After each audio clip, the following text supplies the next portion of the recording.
안녕하세요. 오늘 분석해볼 기업은 대주전자재료입니다. 이 기업은 전자제품에 필수적으로 사용되는 전자 부품용 소재를 종합적으로 개발, 제조, 양산할 수 있는 전자재료 전문 기업입니다. 자, 월봉으로 차트 보시면 과거에는 큰 변화 없었고요. 2017년도부터 우상향하기 시작했습니다.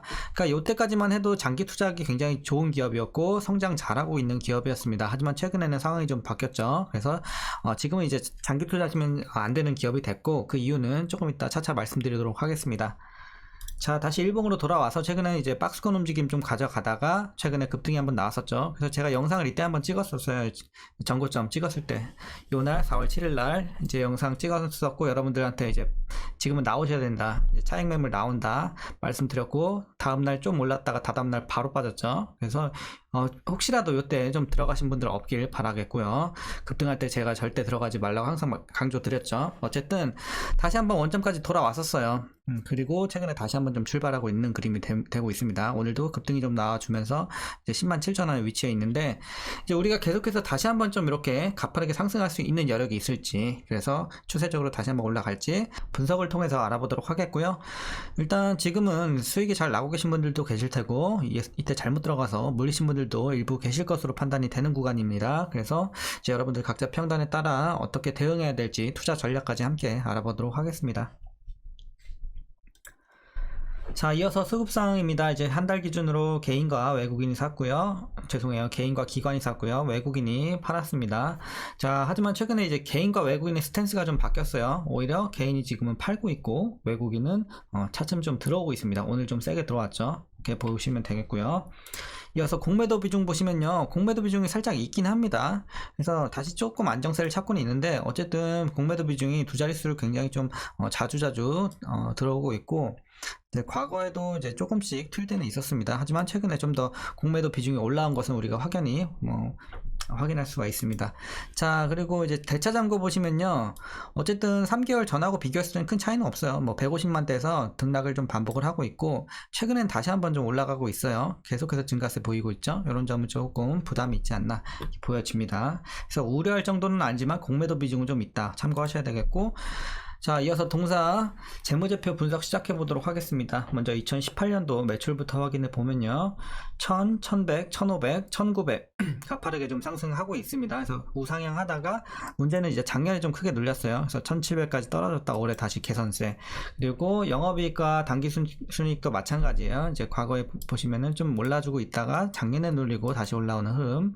당기순이익도 잘 올라가다가 작년에 크게 꺾였죠. 그리고 다시 올라오고 있습니다. 자, 부채 비율. 자, 이제 오늘의 여러분들께 이따가 이슈 말씀드릴 때 좀 더 자세하게 알아볼 거긴 하지만, 오늘의 이슈는 부채 비율입니다. 부채 비율. 네, 큰일 났습니다. 부채 비율이. 자, 보시면 100, 130, 130, 120, 100 초반대 좀 유지하다가 작년에 좀 올랐죠. 170까지 올라갔고, 올해 굉장히 크게 뜁니다. 280까지 올라가고 있습니다. 자, 여기에 관련해서 좀 이따 말씀드리도록 하겠고요. 그래서 부채 부담이 상당히 많이 있는 상황이고요. 자, 그래서 우리가 이제 장기 투자를 절대 하면 안 되는 기업이 됐다는 게 또 여기서도 우리가 확인할 수 있는 겁니다. 자, 그리고 ROE 보시면요, 굉장히 좀 들쭉날쭉합니다. 0, -1, 6, 21, 막 좋을 때는, 재작년에 아까 확실히 실적도 가장 좋았잖아요. 수익성 이때 굉장히 좋았고, 작년에 많이 눌리면서 다시 0.8까지 내려갔다가 올해 개선은 되지만 거의 4 정도. 그래서 굉장히 좀 올해도 수익성은 좀 부진할 것으로 보여집니다. 자, 그리고 이제 동사 배당금 보시면요, 100원 기대가 되고 있습니다. 과거에도 한 100원 정도씩 했네요. 어쨌든 100원이면 현재 종가 기준으로 계산해 봤을 때 0.1%가 채 안 됩니다. 그냥 없다고 보시면 될 것 같고요, 배당. 자, 그래서 이제 이어서 마지막으로 올해 추정 PER은 318.07배, PBR은 10.84배 나오고 있습니다. 그리고 현재 주가 밸류 상황은 좀 비싸요. 지금은 좀 고평가 구간까지 올라온 상황이기 때문에 비싼 구간으로 보시면 되겠습니다. 자, 그럼 이어서 이제 아까 말씀드린 부채 비율 관련해서 오늘 내용을 좀 말씀드리겠습니다. 그래서 오늘 관련 이슈는 대부분 부채 관련한 내용이니까 좀 참고해 주시면 될 것 같습니다. 자, 일단은 먼저 작년 매출은 좀 많이 감소를 했어요. 그래서 아까 보셨다시피 많이 눌렸고, 매출, 영업이익 둘 다 굉장히 좀 감소를 했습니다. 이제 그 배경에는 다들 아시겠지만 이제 전방 IT 시장이 좀 수요가 침체가 되면서 동사도 같이 한번 좀 부진한 흐름을 보여줬습니다. 근데 문제는 이제 1분기까지 좀 많이 눌렸어요. 이때까지 좀 영향이 있었고 1분기에도 보시면 이제 전도성 페이스트 매출은 전년 동기 대비해서 28억 원 감소했고 전사 영업이익은 1억 7,500만 원에 그쳤습니다. 그래서 어쨌든 전년 대비해서 1분기도 상당히 많이 눌렸다 이렇게 보시면 되겠고요. 자, 이제부터는 이제 부채 관련 얘기입니다. 자, 대주전자재료 올해 1분기 유동 비율은 62.9%까지 하락을 했습니다. 그러니까 재작년까지만 해도 144%대였는데 이제 지난해 말에 65%대까지 좀 떨어졌습니다. 굉장히 많이 떨어졌고 이제 계속해서 좀 악화가 되고 있는 현재 흐름의 상황이 되겠습니다. 자, 유동 비율은 이제 추가적으로 좀 설명을 드리자면 이제 통상적으로 100% 이하일 경우 현금성 자산으로 부채를 감당할 수 없는 어려운 상황인 것을 의미하니까요. 지금 65%대에서 계속 떨어지고 있단 말이죠. 그러니까 지금 좀 많이 심각하게 안 좋다 이렇게 보시면 될 것 같습니다. 그 이유는 단순합니다. 이제 공격적인 실리콘 음극재 증설 투자에 따른 차입 증가가 원인이라고 합니다.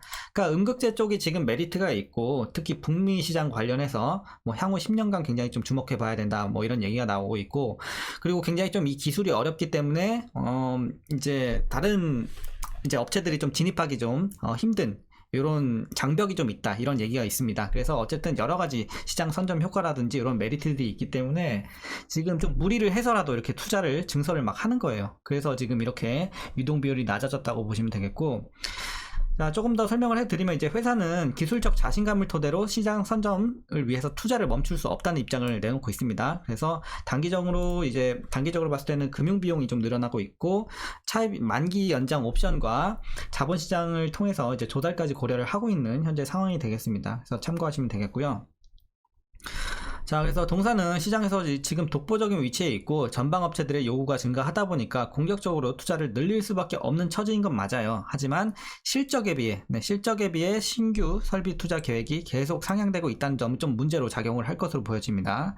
그래서 현재 투자 목표치를 달성할 수 있을지는 미지수입니다. 그러니까 이게 투자 목표치를 달성을 하게 되면 오히려 이렇게 좀 무리를 했던 게 좋게 실적에 반영이 되겠지만 부채도 또 잘 갚아 나갈 수 있겠고, 근데 만약에 투자 목표치를 달성을 못했다 그러면은 오히려 좀 더 부담이 될 수밖에 없는 회사의 입장이 되겠죠. 그래서 이런 부분, 그러니까 불확실성이 지금 남아있다라고 여러분들께 좀 말씀드리겠습니다.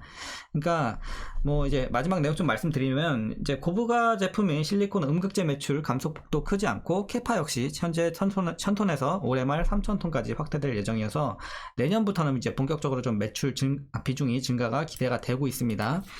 그래서 지금 재료 자체는 괜찮아요. 그러니까 미래지향적으로 봤을 때 음극재 관련해서 재료 괜찮고 시장에서의 뭐 어떤 악재가 있는 것도 아니고 다 괜찮은데 문제가 요거죠. 이 불확실성 하나. 좀 무리를 해서 돈을 끌어 썼다는 거.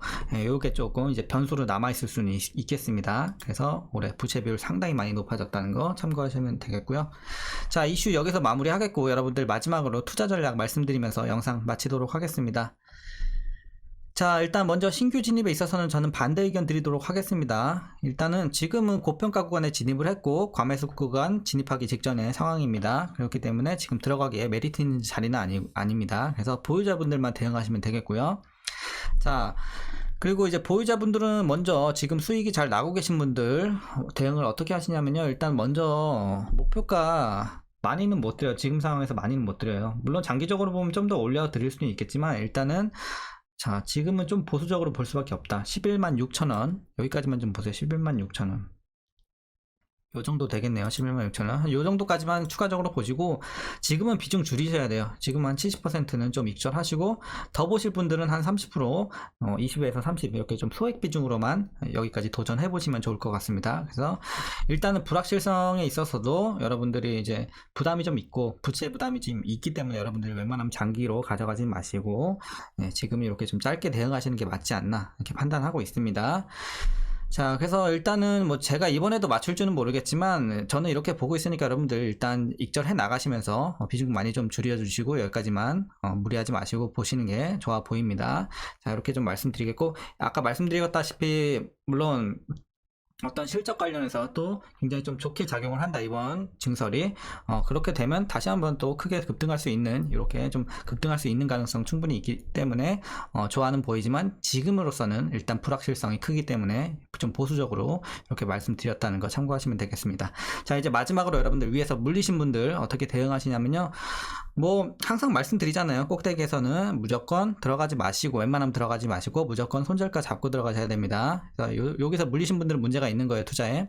이렇게 보시면 되겠고, 어쨌든 물렸잖아요. 물리신 분들 일단 평단 관리 여기서 못 해주셨다면은, 여기서 해주셨으면 금방 나오는데 요 밑에까지 떨어졌을 때 물을 안 타셨다, 그래서 위에서 그냥 갖고만 계셨다 하시는 분들은 약간의 손해를 보시더라도 차후에 이제 주가가 좀 올라왔을 때, 뭐 12만원 근처까지 좀 올라왔을 때 여러분들이 좀 손해를 보시더라도 손절을 하시는 게 맞지 않나. 안 그렇게 되면은 좀 장기전이 될 수가 있어요. 그렇게 되면 돈이 많이 묶이기 때문에 그렇게 추천드리진 않습니다. 막 굉장히 막 장기로 끌고 가는 거는. 네.